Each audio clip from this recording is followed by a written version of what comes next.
Retired Army Lieutenant General Keith Kellogg, co-chair of the America First Policy Institute Center for American Security and former U.S. National Security Advisor. He is also a Fox News contributor. General, thank you so much for being with us today. I hope you had a wonderful Thanksgiving. I want to read to you something that an Israeli official said to the Wall Street Journal in regards to this. They said, Israel is very concerned that the U.S. is setting the stage for what they call a less-for-less agreement. Such an agreement would be detrimental and would only benefit the Iranian regime. It would be an enormous gift to Iran's new, radical and IRGC-affiliated regime. I remember when President Biden, during the campaign, was talking about lengthening and strengthening the deal. This seems to be watering it down if it goes ahead. What do you make of it? Yeah, well, thank you, Benjamin. Thank you for having me. Look, we're heading towards a breakout. Bennett, when he was here, the Prime Minister of Israel, when he was talking to President Biden, raised those concerns. Look, we know they're heading towards a breakout because when you look at the enrichment of uranium that they're currently doing, if they get to 90%, you've got weapons grade. They're currently at 60%. You only need 5% enrichment for power plants. We know they've been rebuffing everybody along the way for this enrichment and trying to cut it back. Just last week, Director Grossi from the International Atomic Energy Agency was rebuffed in Vienna when he went to talk to him about trying to put people to monitor the Fordow facility where they enrich uranium.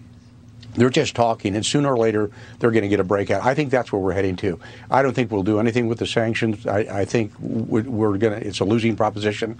Rob Malley, who's our current negotiator, was the same negotiator we had in 2015. Okay. He's our U.S. negotiator now. In that case, though, so if they are heading for a breakout, and if this sort of watered-down deal is no good, then how should we respond to Iran's potential breakout?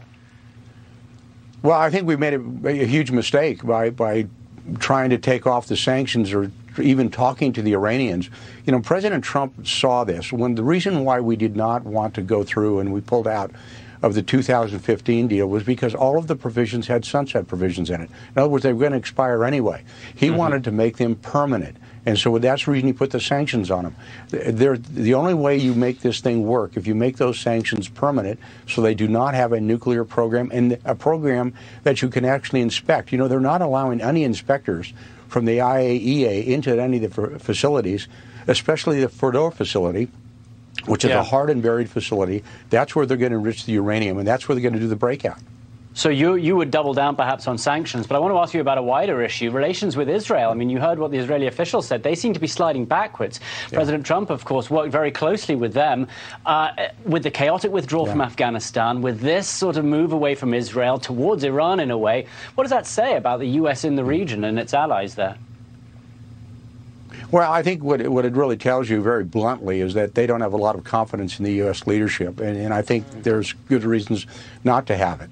And there's a concern if you don't have U.S. leadership in the region, where are you going to go? And you look with the Saudis. The Saudis just made a deal with the Russians to supply military equipment into Saudi Arabia. That's never happened before. And when you see indicators like that, like the UAE reaching out to China to build port facilities, you know that they don't trust U.S. leadership. And the concern I've got is the Israelis cannot do anything on their own. They're going to depend on us to help them out. And if we don't help them out, that's the reason I'm making that comment earlier, Benjamin, we're heading towards a breakout within a year, whether we like it or not. Guys, sobering stuff. And then you think also that China is helping Iran get around the sanctions by buying its oil.